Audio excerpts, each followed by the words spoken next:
Kalau imamnya kunut, antum kunut. Ini khilaf di antara Imam Ahmad dan Imam Syafi'i. Kalau kami sholat di belakang orang-orang yang madhab Syafi'i, apakah kami kunut? Kata Imam Ahmad, kalau kau tidak mau kunut, jangan ikut sholat. Artinya harus kunut. Hormatin orang itu karena Pendapat bagaimana kalau seorang makmum sholat subuh di belakang imam yang kunut? Maka sebagian ulama Hanafiyah mengatakan tidak perlu angkat tangan, dan sebagian ulama Hanafiyah mengatakan angkat tangan karena status antum adalah apa? Makmum. Dan ini masalah ijtihadiyah. Dari sini kita tahu pendapat banyak. Ya, maka tidak perlu kita kenceng-kencengan masalah ini ya. Kita kenceng tidak pada tempatnya. Paham? Nanti insya Allah ada pembahasan tatkala sampai masalah kunut subuh kita akan bahas. Saya sendiri tiap hari kunut subuh.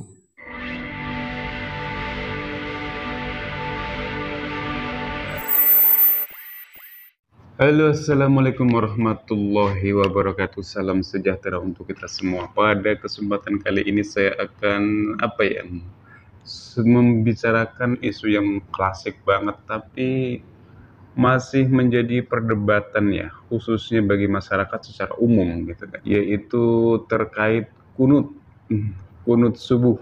Ya. Nah, perkara kunut ini sebenarnya merupakan sesuatu yang ya sunnah gitu ya. Tapi ada juga sebagian menganggap bahwa kunut itu adalah hal yang bid'ah. Bahkan sampai-sampai seseorang ataupun makmum tidak mau mengikuti sholat jamaah dengan imam yang kunut.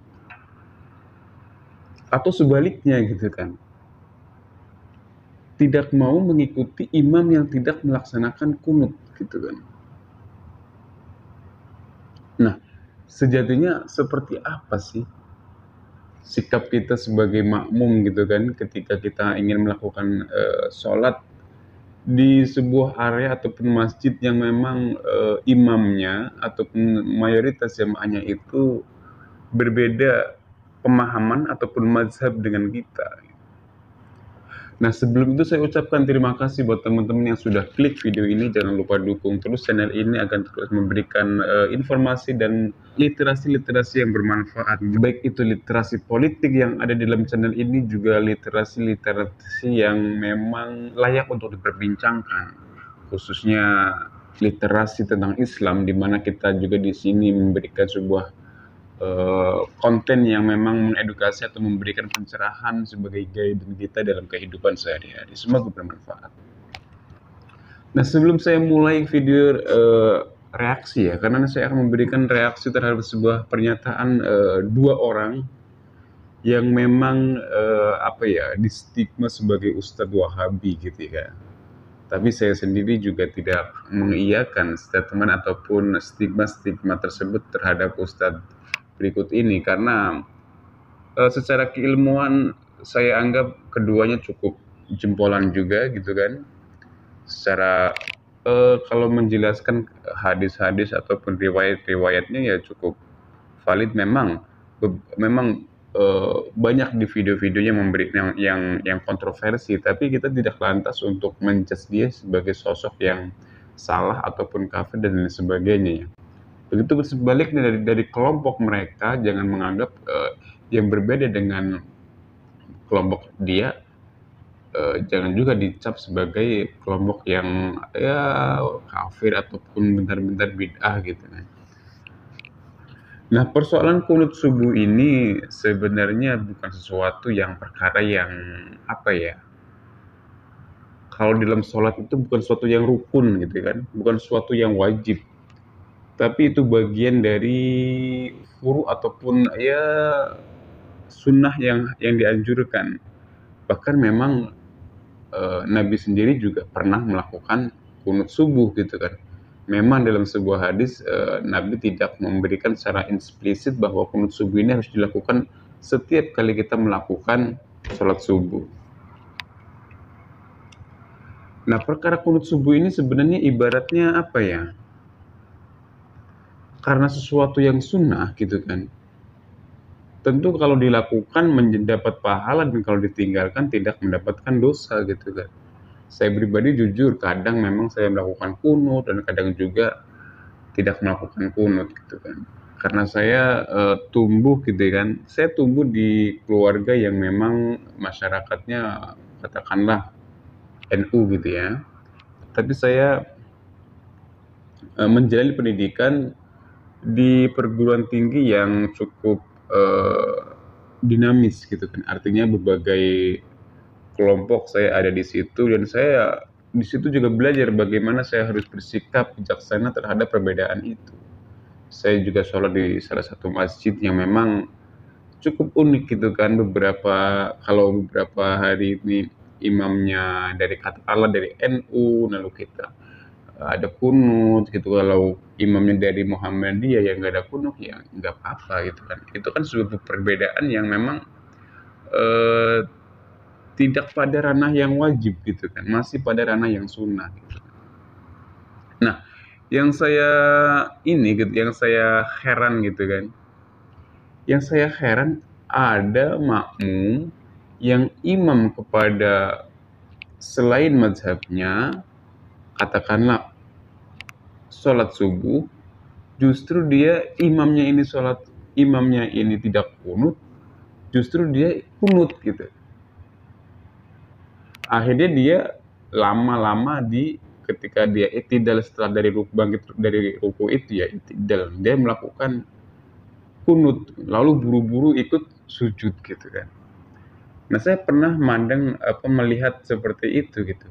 Begitupun sebaliknya, ketika ada ketika ada imam yang kunut lalu jamaah tidak mengamini gitu kan. Kadang saya juga ngelihat juga, ya pokoknya gitulah. Padahal kalau kita ikut salah seorang imam, otomatis kita harus mengikuti imam tersebut. Kalau imam kunut, melakukan kunut, otomatis kita juga kunut ataupun mengamini lah gitu ya. Memang banyak perbedaan pendapat khilafiyah gitu kan, apakah harus mengangkat tangan atau bagaimana gitu kan. Tapi seyogianya kalau kita sudah bermakmum kepada imam yang kunut misalnya, ya otomatis kita harus melakukan kunut. Karena status kita sebagai makmum itu terikat dengan imam ini gitu.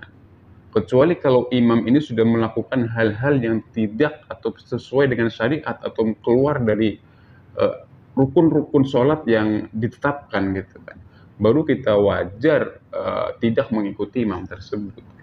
Kalau hanya sebatas kunut, ya hemat saya harus ikuti saja gitu kan. Jangan justru ya gitu. Kembali ke tadi ya, status kita sebagai makmum ya harus mengikuti imam gitu. Mau yang kunut, imamnya kunut mau enggak gitu. Nah, ini sebenarnya yang masih menjadi perdebatan di bawah gitu kan, di masyarakat secara umum, bahwa perbedaan kunut ini seakan-akan sebuah perbedaan yang meninggalkan sebuah yang kewajiban gitu, padahal tidak gitu kan. Nah, dua video ini juga menegaskan bahwa kalau kita sebagai makmum berimam kepada yang berbeda mazhab, sikap kita seperti apa? Nanti kita simak videonya selengkapnya. Nah, belum lagi ada gitu ya. Saya pernah menyaksikan juga jarak satu jamaah. Karena mungkin kita percaya bahwa ketika kita sujud itu, disitulah ada titik di mana doa kita akan mustajab, ya kan? Nah, kalau kita melakukan sholat jamaah gitu kan, si makmumnya sudah berdiri dari sujud, sudah bangun dari sujud, ada makmum yang sujudnya lama seperti yaitu tadi, karena sujud itu adalah momen di mana kita mendekat dengan Tuhan gitu kan, dan di situ ada waktu mustajab gitu kan, ketika sujud doa itu ketika sujud. Nah, ada juga masyarakat jamaah yang sujud ketika itu. Padahal makmum sudah mungkin setengah atahiyat gitu, kalau mungkin dia ini gitu, atahiyat akhir kan, biasanya umumnya dia atahiyat akhir itu. Nah, ini juga merusak. Saya tidak bisa mengatakan merusak sih. Ya kalau merusak sebagai makmum harus ikut imam berdiri ya harus berdiri. Allahu Akbar, ya, makmum berdiri gitu kan. Jangan justru sujud. Nah ini yang menurut saya kebablasan khusyuk gitu ya. Tapi itu tadi kembali kepada status kita sebagai makmum ya harus mengikuti imam. Kalau kita tidak mengikuti imam, tidak mengikuti gerak imam, ya berarti mohon maaf rusak gitu ya amalan sholat jamaah kita gitu kan. Nah berikut video yang tadi saya sebut bahwa kunut kita sebagai muslim yang memiliki ada 4 mazhab yang muktabar yang besar, kita bagaimana kita bermakmum dengan imam yang berbeda mazhab, khususnya terkait dengan kunut subuh. Kita simak video berikut ini.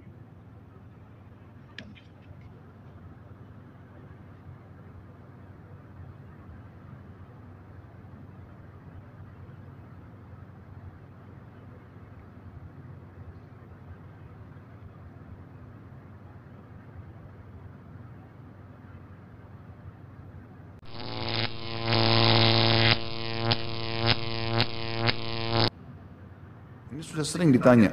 Kunut teman-teman sekalian. Kalau imamnya kunut, antum kunut. Ini khilaf di antara Imam Ahmad dan Imam Syafi'i. Imam Ahmad mendhaifkan hadis tentang kunut subuh, Imam Syafi'i menghasankannya, gitu kan? Dan keduanya ulama besar nih. Keduanya ulama besar. Dan pernah Imam Ahmad ditanya, waktu itu Imam Ahmad ini pernah jadi muridnya Imam Syafi'i ya. Setelah mereka jadi bubar, maksudnya bukan bubar, berpisah maksud saya ya, berpisah. Imam Syafi'i tinggal di Mesir, Imam Ahmad tinggal di Irak, maka murid-murid Imam Ahmad menjalankan banyak yang disampaikan oleh beliau sebagai fatwa. Lalu sempat muridnya bertanya, "Hai Imam, kalau kami sholat di belakang orang-orang yang madhab Syafi'i, apakah kami kunut?" Kata Imam Ahmad, "Kalau kau tidak mau kunut, jangan ikut sholat." Artinya harus kunut. Hormatin orang itu, karena ini hadis masih diperselisihkan, tapi hadisnya ada. Beda hadis maudhu ya, hadis bohong, itu baru lain. Tapi kalau antum mau ngamalin sementara antum sendirian, antum sholat, memang orang jemaah sudah faham, antum jadi imam, silakan, juga nggak masalah. Jadi orang bisa saling menghormati, gitu kan? Tapi yang jelas khusus untuk kunut yang tidak diperselisihkan adalah kunut witir. Ini sayangnya di Indonesia kita tinggalin, kita kalau tarawih jarang kunut, biasanya 10 terakhir baru kita kunut. Itu di Masjid Haram tuh tiap malam mereka kunut. Karena memang hadis yang sahih tidak diperselisihkan adalah kunut di witir dengan bacaan kunut yang sama ya. Bacaan kunut yang sama, cuma ditambahkan dengan doa-doa. Dan juga perlu kita luruskan sekalian, teman-teman sekalian, ada sebagian orang yang menyebarkan kalau kunut itu di tengah-tengah harus menghilangkan suara. Ini sama sekali tidak ada panduannya. Jadi kunut baca-baca semua sekalian. Fa innaka taqdi wa la yuqda alaik sampai habis ini mereka kecilin suara. Kalau ditanya kenapa, mereka juga nggak punya jawaban. Ketika kita bermakmum saat sholat subuh, sedangkan imam kita kunut, apakah kita mengangkat tangan atau tidak dan tidak mengaminkan? Ya, kita kalau imamnya kunut, maka kita ikut kunut. Oleh karena kita angkat tangan dan kita mengaminkan. Ya, itu pendapatnya Imam Ahmad rahimahullahu taala, pendapat Ibnu Taimiyah rahimahullahu taala. Jadi masalah kunut ini masalah khilaf yang kuat di kalangan para ulama. Kalau saya boleh bagi, ya ada beberapa pendapat. Pendapat pertama bahwasanya kunut subuh sunnah, ya, dan itu pendapat sunnah Imam Malik dan pendapat Imam Syafi'i rahimahullahu taala.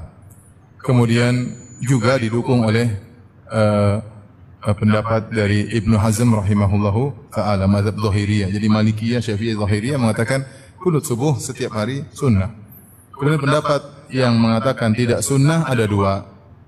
Pendapat yang pertama adalah mazhabnya Imam Abu Hanifah mengatakan bahwasanya kunut subuh adalah bid'ah. Ya. Imam Abu Hanifah mengatakan kunut subuh adalah bid'ah. Adapun pendapat Imam Ahmad mengatakan kunut subuh tidak disyariatkan namun tidak disifati dengan bid'ah. Makanya Imam Ahmad mengatakan kalau ada yang kunut maka saya tidak cela. Kalau ada yang kunut subuh saya tidak cela. Bahkan Imam Ahmad berkata seandainya ada seorang kunut subuh tiap hari tapi mendoakan kebaikan bagi kaum muslimin dan mendoakan kecelakaan bagi orang-orang kafir, maka tidak mengapa meskipun tiap hari. Meskipun tiap hari. Adapun Al-Imam Ibnu Qayyim rahimahullah taala, kemudian Az-Zahabi, ya, beberapa ulama berpendapat sesekali kunut subuh tidak mengapa, karena datang dari sebagian sahabat mereka kunut subuh, ya. Ini beberapa pendapat. Kalau saya bisa simpulkan, pendapat pertama adalah sunnah Maliki dan Syafi'iyah dan juga Zahiriyah. Pendapat kedua adalah bid'ah, adalah mazhab apa? Abu Hanifah. Yang ketiga Imam Ahmad, tidak dianjurkan namun tidak disifati dengan apa? Bid'ah, ya. Dan dia tidak mencela orang yang kunut subuh meskipun tiap hari. Kemudian yang keempat pendapat yang mengatakan sesekali kunut subuh tidak jadi masalah. Toh Nabi pernah kunut subuh. Sesekali kita kerjakan tidak ada masalah. Kenapa bisa banyak pendapat seperti ini? Karena masalah khilafnya kuat. Masalah khilafnya kuat, insya Allah nanti suatu saat kita akan bahas secara detail dengan sanad-sanadnya agar kita tahu ternyata yang masalahnya permasalahan yang sangat kuat, tidak perlu kita perdebatkan, tidak perlu kita ribut-ributkan ya. Nanti mau kunut silakan, nggak kunut juga nggak apa-apa. Kalau ada imam madhab Hanafi yang mengatakan kunut subuh bid'ah, khilaf menjadi dua pendapat. Bagaimana kalau seorang makmum sholat subuh di belakang imam yang kunut? Maka sebagian ulama Hanafiyah mengatakan tidak perlu angkat tangan, dan sebagian ulama Hanafiyah mengatakan angkat tangan karena status antum adalah makmum. Dan ini masalah ijtihadiyah. Dari sini kita tahu pendapat banyak. Ya, maka tidak perlu kita kenceng-kencengan masalah ini ya. Kita kenceng tidak pada tempatnya. Paham? Nanti insya Allah ada pembahasan tatkala sampai masalah kunut subuh kita akan bahas. Saya sendiri tiap hari kunut subuh. Tiap hari karena saya jadi makmum di belakang orang yang kunut subuh. Ya, itu tadi video singkat ya dari Ustadz Khalid Basalamah dan juga Ustadz Firanda ya. Saya rasa clear ya bahwa kunut subuh ini merupakan amalan yang memang sudah termaktub dalam hadis. Memang hadisnya memang khilafiyah dan statusnya juga bukan hadis yang dhaif gitu kan, tapi memang status yang hasan ya, artinya memang boleh dilakukan, terpercaya lah gitu. Derajatnya mendekati sahih dan bisa dijadikan hujah karena ini adalah hadis-hadis yang hasan gitu kan dari keterangan. Nah, dari keterangan tersebut ya bahwa kunut subuh yang mengatakan kunut subuh sebagai bid'ah hanya Imam Abu Hanifah, dan imam-imam yang lainnya mengatakannya sunnah dan juga dibolehkan. Tapi kalau melihat dari keterangan Ustadz tadi bahwa kunut subuh memang ini secara umum imam mengatakan bahwa kunut ini adalah sesuatu yang sunnah dan bukan bid'ah gitu kan ya. Bahkan Imam Hanifah sendiri pengikutnya berbeda pendapat terkait salah seorang makmum yang mengikuti imam yang kunut gitu kan. Ada yang mengangkat tangan, ada yang tidak mengangkat tangan. Ya memang itu faktor ini ya ke ijtihadiyah. Ya, demikian informasi dan pun kajian singkat yang dapat saya ulas kali ini. Semoga bermanfaat untuk kita semua. Tetap jaga persatuan, persaudaraan. Jangan sampai hanya perbedaan mazhab, perbedaan manhaj, kelompok. Kita saling mencerca. Selama itu ada tuntunannya, selama itu ada dasarnya, kita tidak boleh menjudge seseorang itu atau kelompok tertentu, seseorang yang kafir, radikal, dan lain sebagainya. Jangan lupa dukung channel ini agar terus berkembang dan memberikan informasi dan edukasi serta literasi Islam yang bermanfaat. Kurang lebihnya mohon maaf. Assalamualaikum warahmatullahi wabarakatuh. Salam sejahtera untuk kita semua.